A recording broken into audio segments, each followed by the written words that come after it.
Hello, everybody. Welcome back to Alpine Cyber's podcast series.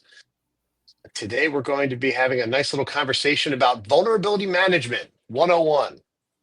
And especially, we're going to be talking about small businesses and what you need to be doing as a small business owner for your vulnerability management program, how to handle your vulnerabilities. Number one disclaimer, we are doing our best to be very non-technical, to use non-technical terms so that everybody can understand us. It's very easy to fall down the rabbit hole of using too many technical terms, and I do it myself. But that's our warning. If you came here looking for highly technical, this isn't your video. But watch it anyway because we're entertaining. I'm Steve Pressman, President and CTO of Alpine Cyber Solutions.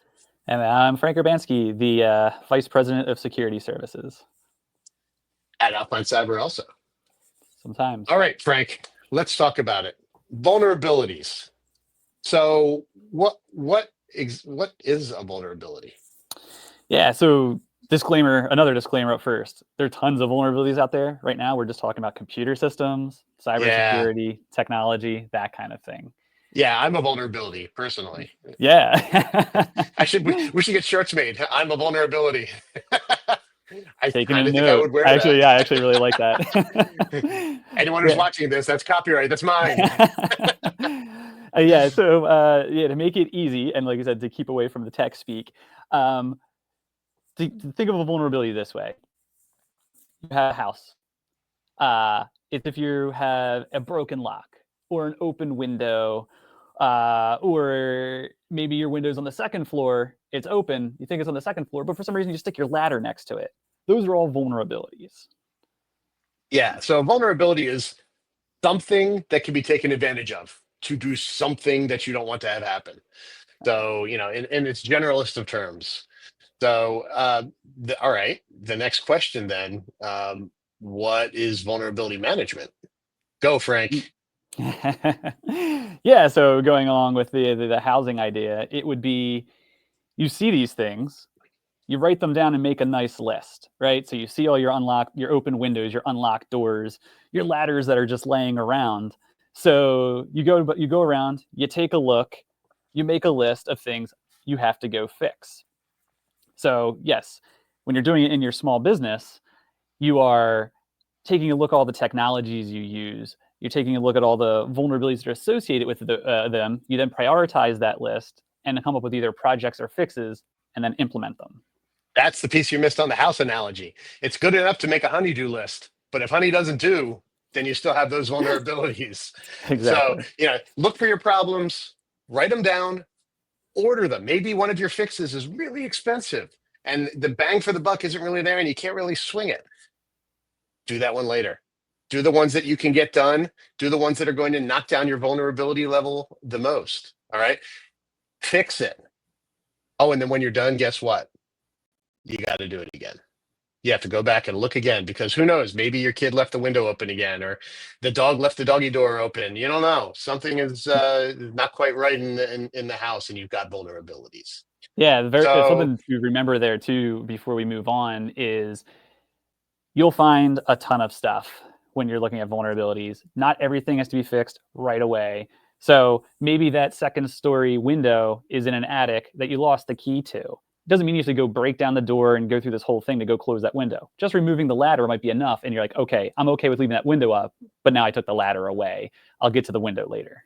Yeah, mitigation as opposed to a full-fledged fix is sometimes good enough. Yeah. So definitely good call. So to summarize, vulnerability management is assess, prioritize, remediate, assess again. Mm-hmm. I guess you could say it's a nice little triangle. It's like a little recycle bin. Yeah. So, all right. Here is a no-duh question. Why is this important, Frank? What could happen if you don't handle your vulnerabilities? Yeah. So with the definition being that vulnerabilities are something that someone can take advantage of, you can kind of let your imagination run wild there a little bit. If you have these things open, whether they're doors, locks, windows, or pieces of technology that have those openings, someone can walk in to do a myriad of things. They can steal your furniture. or your data, right? They can put things in your house or in your network that you don't want to be there, It things can like release a that. badger. You never know. So, from a business standpoint, you could be ransomware. You could lose data. You could lose customer data. Which, gosh, if you have purchaser card information or other proprietary or personally identifiable information, you could really expose yourself to fines and loss of revenue. Loss of revenue, the ultimate, and your reputation risk is also there. You could take a hit from a reputational standpoint. Yeah. So, by the way, one other big thing, a good vulnerability management program will likely lower your cyber insurance rates. It's one of those things that cyber insurance companies tend to look for is a good vulnerability management program. If they find out you have critical vulnerabilities and you're not dealing with them, doesn't look good for you. That's right. All right, hot question, Frank. If you were a small business owner, is vulnerability management the first thing that you do? If you just decided you just came to the mountain and you discovered that information security is this thing I need to focus on. I need to make a security program. Is it the first thing that you would do?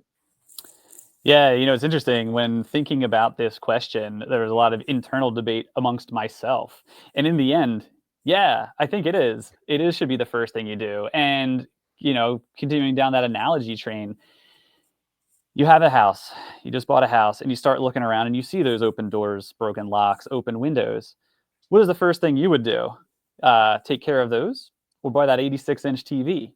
There's a lot of things you want your business to do, and you have to take that list of things you want to do to make money and make your business better and bump it up against how can I keep it safe so that I continue making money.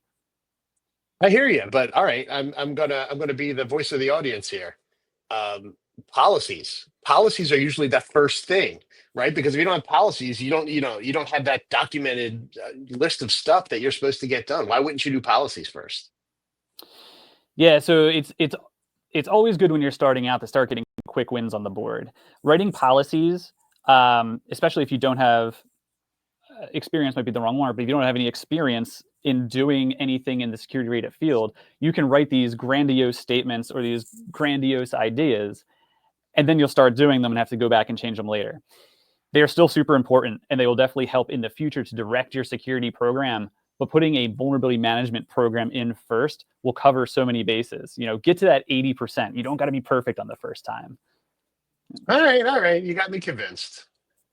So, all right, next probing question, and this one I think we might have to put away the analogy for a bit. We all know you can walk around your house and rattle the doors and try the windows to find your vulnerabilities.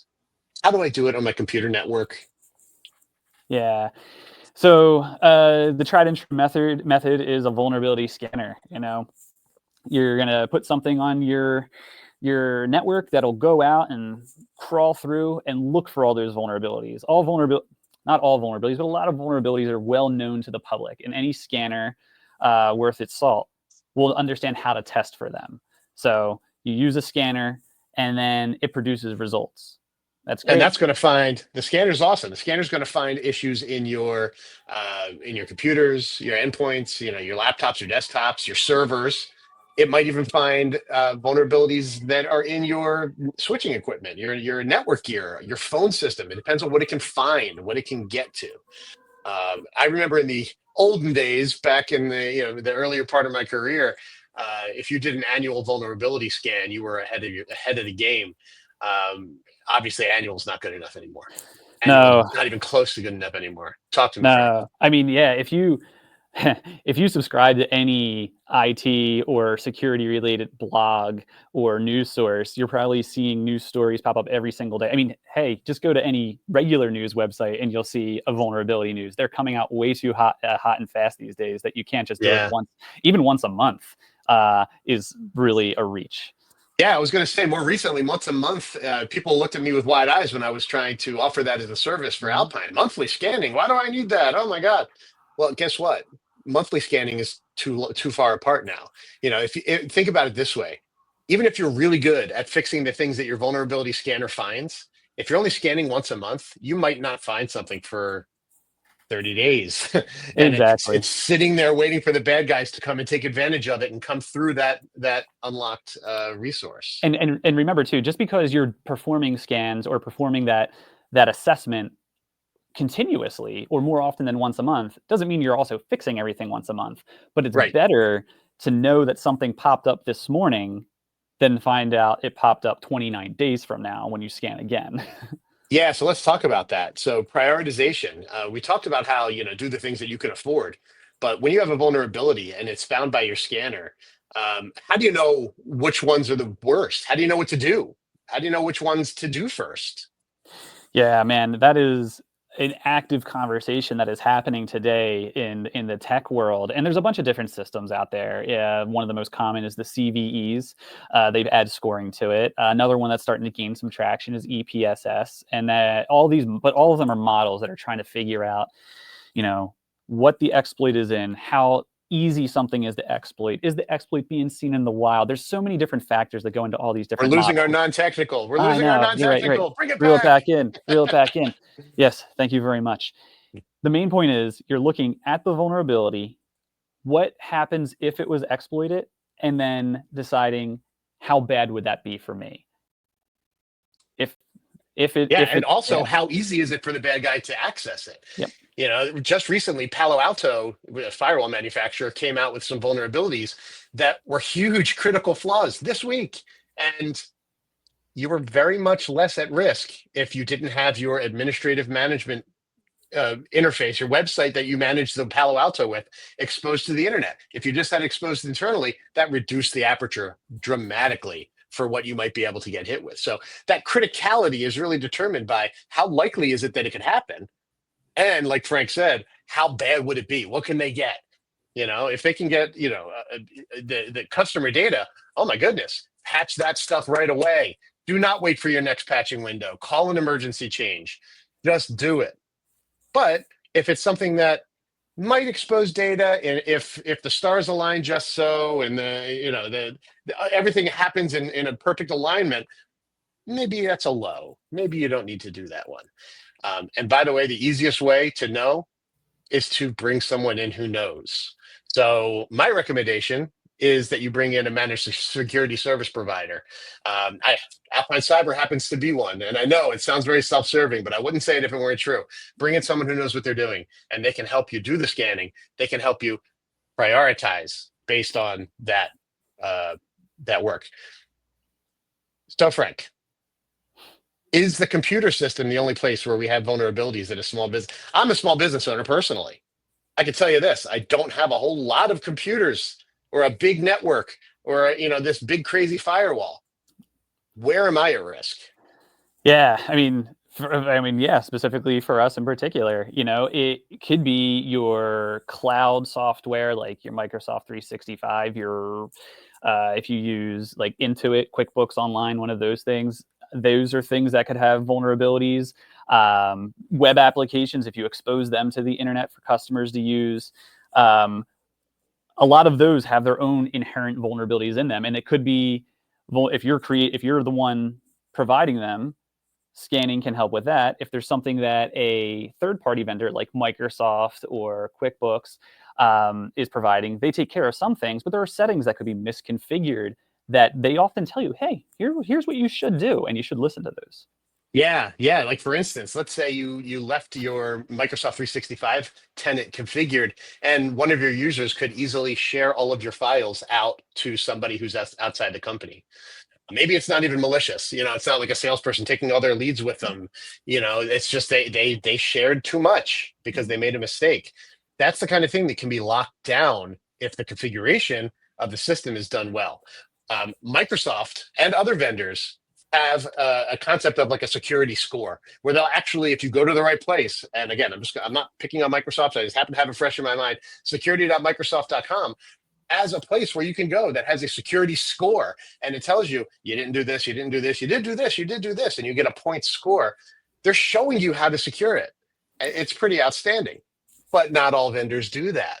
Not all things, not all configurations are quite so straightforward.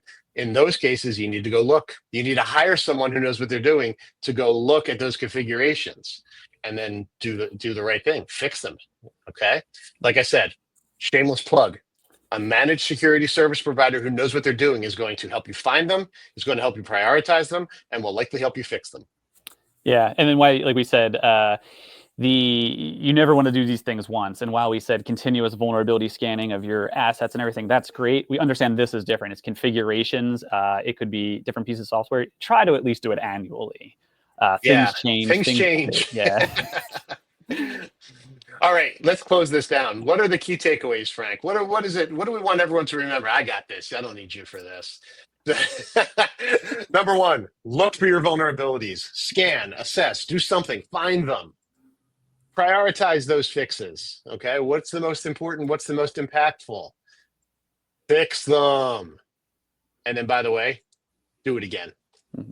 It's a cycle. It is not a task. It is a process.